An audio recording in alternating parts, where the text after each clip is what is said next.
Ma première question concerne un peu au niveau psychologique. On voit déjà des IA relationnels avec des gens qui disent « Voici ma nouvelle copine » et qui est un chatbot.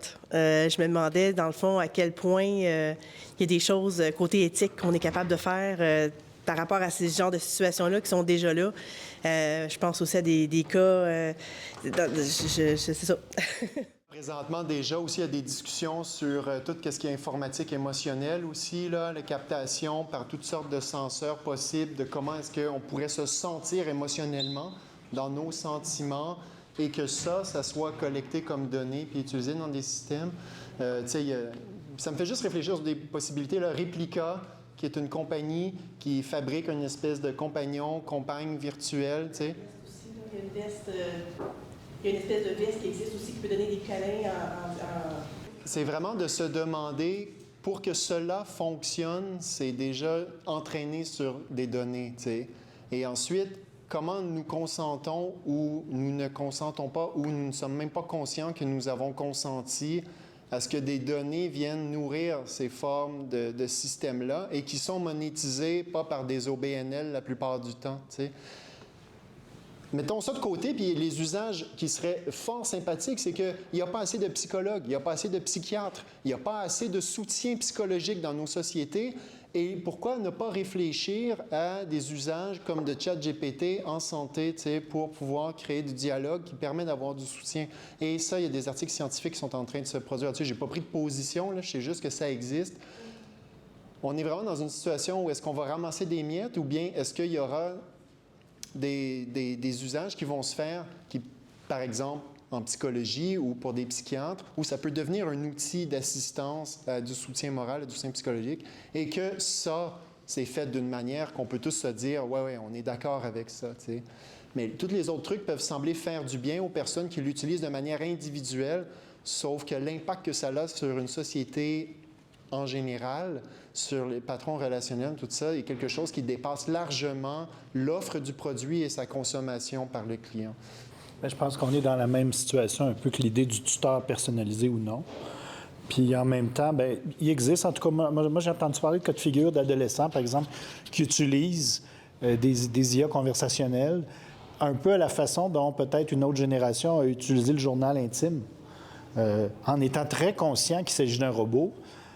Est-ce qu'ils sont conscients à quel point le robot ramasse leurs données? Ça, c'est une autre question. Mais ou cette idée de, bien, c'est un peu un reflet que la machine me renvoie, puis c'est intéressant. Mais tu vois, je lisais, bon, c'est de l'anecdotique, mais pour moi, quand on parle des biais, la solitude épidémique, je dirais, pour moi, en est un. Quand ils ont interdit TikTok, notamment aux États-Unis, à leurs fonctionnaires, il y avait des applications conversationnelles intimes sur TikTok. Puis il y a des gens qui disaient « Mais vous ne pouvez pas m'enlever ça. C'est comme si vous m'enlevez mon amoureuse. » Il y avait comme quelque chose de dire « Oui, mais tu es peut-être espionné par la Chine. » Merci beaucoup à tous les quatre pour vos présentations, d'autant qu'effectivement, elles s'interpellent parce que j'avais une question à Alexandra et Jean-Sébastien qui a fait écho avec le modèle de Céline et de ses collègues. À partir du moment où on favorise, ou à tout le moins on permet l'entrée massive des IA dans l'enseignement, il y a une question qu'on n'a pas abordée, puis je pensais que tu allais en discuter, mais c'est la question écologique. Et l'Université de Sherbrooke qui a encore gagné première place, classement star, là, on est pris par les couilles par Microsoft. Microsoft va faire rentrer Copilot, et là, on va utiliser massivement ces interfaces qui sont écologiquement dévastatrice. Il y a quelque chose qu'on est en train d'échapper et d'occulter.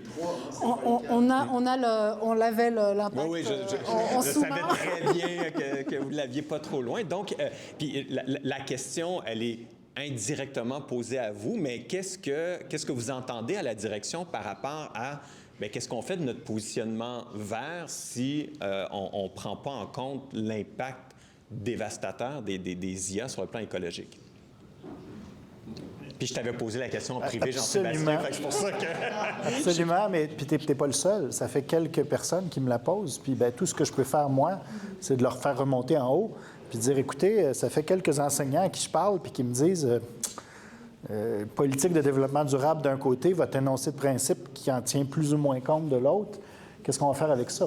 Ceci dit, un des paradoxes avec lesquels on a travaillé avec le professeur de la Higuera hier, c'est, oui, d'un côté, l'IA n'est pas particulièrement écologique. D'un autre côté, elle pourrait nous aider à régler, ou en tout cas à réfléchir à des défis environnementaux. Fait, ça fait partie du régime des promesses. C'est-à-dire... Depuis 20 ans. Oui, mais c'est le principe même de dire « Ah, je suis tanné de la pollution urbaine, je vais m'en aller en auto, en campagne pour m'en échapper. » C'est l'ouroboros, le serpent qui se mord la queue. Mais écoute, comme je te dis, puis une des réponses qui m'a été faite, puis je ne la trouve pas satisfaisante, là, mais c'est « Oui, mais à ce compte-là, on ne servira pas des ordinateurs. » En tout cas, tu sais, fait que j'ai... Peut-être, François, toi, on a cherché les papiers, justement, ou des sources un peu plus... Vas-y, si tu veux. Ah, mais tiens, rapidement. Ça, c'est intéressant, là, quand même. Tu sais, dans ce cas-là, on est mieux d'utiliser de l'IA par Google. C'est eux autres qui ont le plus d'énergie renouvelable, mais c'est vraiment, comment dire, une mauvaise blague. C'est juste, vous avez la Chine, l'Allemagne, les États-Unis, quel type d'énergie ils utilisent, puis ensuite vous avez Amazon, Google, Microsoft, OpenAI, il n'est pas encore là-dedans.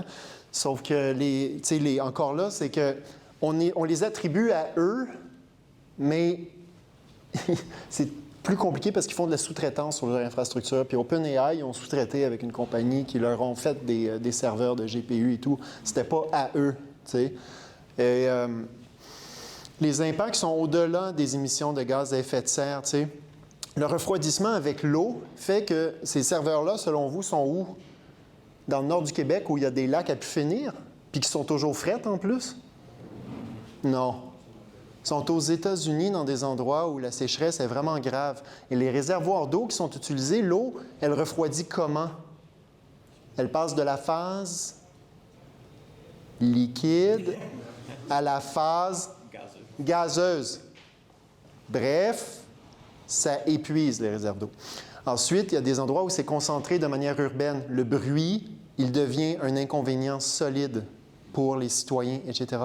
Et ensuite, il y a tout ce qui est en énergie grise, le backlog d'extraction minière, de monopole géopolitique sur les extractions minières. Je ne sais pas si vous savez, là, mais Tesla, il s'installe à côté des mines de lithium.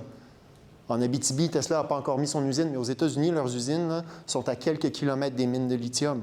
Puis ils surveillent les mines avec des pick-up. Vous lirez Kate Crawford dans Atlas of AI. Alors, tu sais, il y a de la guerre interne même autour des ressources minières. Donc, tout ça entre en jeu, puis encore plus quand il s'agit d'entraîner les modèles de langue, comme vous avez vu sur le graphique. L'article qui est cité montre d'autres utilisations d'énergie, mais quand on rentre dans le NLP, on est off the chart, comme on dit en français. Par rapport à ça, j'avais vu passer sur les IA tout ce qui était présomption de non-conformité. Donc le but, c'est par exemple des technologies comme l'Airbus. Si Airbus fait un nouvel avion, ben leur nouvel avion, il n'a pas le droit de voler. Il faut qu'il démontre qu'il a le droit de voler. Et ça, c'est absolument pas le cas pour l'IA. Et donc du coup, vis-à-vis de ça, ce que je me dis, c'est qu'il y a des pays en Europe qui ont fait le choix de la présomption de non-conformité, typiquement l'Italie. Ici, de ce que je comprends, c'est on va ouvrir les vannes, mais en disant faites attention. Mais du coup, est-ce que là-dedans, il y a un projet de recherche pour peut-être, parce que cette non-conformité, elle ne sera pas faite par les entreprises OpenAI, clairement.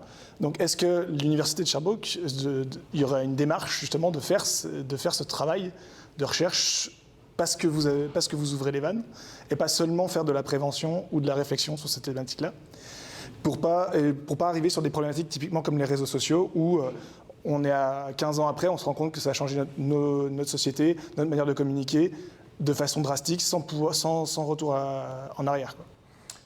Ouais. Moi, je te dirais peut-être que je suis pessimiste, mais je pense qu'effectivement, le retour en arrière, il va être difficile. Je te dirais que c'est malheureusement pas notre département, c'est très mauvais comme réponse, mais c'est ça quand même.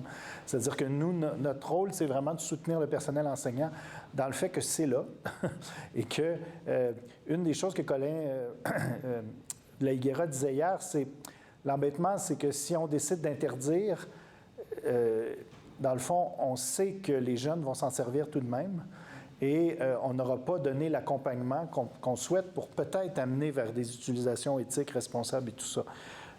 Ils vont le découvrir par eux-mêmes. Est-ce qu'ils vont avoir spontanément tendance à aller vers ces utilisations-là? Bonne question, en tout cas. Alors, le choix, par exemple, qu'a fait l'UNESCO, c'est de dire on va accompagner. Est-ce que, j'imagine que l'UNESCO, ils sont au courant quand même qu'il y a des objectifs de ODD des Nations unies par ailleurs, là. En tout cas, donc, il y a une réflexion derrière. Puis donc, non, nous, il n'y a pas de projet de recherche en lien avec ça. Ça serait certainement une excellente idée. Sans doute quelque chose que ça aussi, je vais faire remonter puis discuter. Moi, ce que je disais, c'est qu'entre autres, une des choses qui nous manque cruellement, entre autres, c'est les données d'utilisation actuelles. Qu'est-ce que les jeunes font avec? Puis, bien, à part des mains levées puis des trucs très informels, là, ou des vox pop ou tout ça, où des gens disent « Oui, je m'en suis servi de mes travaux. Non, je me suis juste amusé avec. » Monsieur, madame, je ne sais même pas ce que c'est, parce qu'il y a ça aussi. Il y a des jeunes qui n'en ont jamais entendu parler. On n'a pas. Fait qu'on n'a rien de solide sur lequel s'appuyer. On sait que c'est là, on se doute que ça s'en vient. Moi, je pense qu'on est capable, jusqu'à un certain point, de tasser la panique morale de la triche, là, qui est pas fausse. C'est pas que c'est un problème qui n'existe pas. C'est que pour moi, ça sera certainement pas le plus grave problème. Puis pour moi, notre rapport à la connaissance et au savoir, ça, pour moi, on est dans le fondamental. Puis ça, c'est effrayant, mais en même temps passionnant, je trouve. Parce que ça peut vraiment nous amener, comme institution, à nous repositionner puis à repenser notre rôle. Et en tout cas, mais moi, j'espère que c'est vers ça de ça qu'on va réfléchir. Beaucoup, parce que, tu sais, les réseaux sociaux, on peut encore aujourd'hui dire que ça a été une catastrophe, puis je pense qu'il y aurait plein d'arguments pour le faire, mais on peut aussi dire que ça a sauvé plein de gens aussi, puis que ça a permis des choses exceptionnelles, tu sais. Puis, mais les réseaux sociaux, malgré tout, on est dans de la médiation entre humains. Là, en tout cas, le genre de choses que Colin nous racontait, c'est que le patron de Google ne dort pas très bien la nuit, parce qu'ils ont découvert, entre autres, que Bard s'est entraîné lui-même à un langage, alors que ce n'était pas dans son code. On n'y avait pas demandé. Mais simplement, comme il y a eu beaucoup de requêtes en Inde, c'est un langage indien qui n'était pas dans son code, mais comme il y avait énormément de requêtes qui étaient faites, probablement notamment dans des usines à requêtes, à prompt, bien, il s'est rendu compte qu'il fallait qu'il apprenne cette langue-là pour être capable de s'en servir. Mais là, on est rendu justement à l'IA qui est en train d'apprendre ce qu'elle juge bon elle-même. Jusqu'où ça va aller, on ne sait pas. Mais moi, je suis très content que le patron de Google dorme mal la nuit, personnellement. Alors, tout simplement. Merci beaucoup. Merci beaucoup. Merci beaucoup, Jean-Sébastien, Alexandra. Et donc, troisième présentation, et non des moindres... Le mois prochain, alors maintenant vous allez vous dire on est foutu, on ne peut plus innover ni créer. J'espère que Dani, tu vas nous rassurer.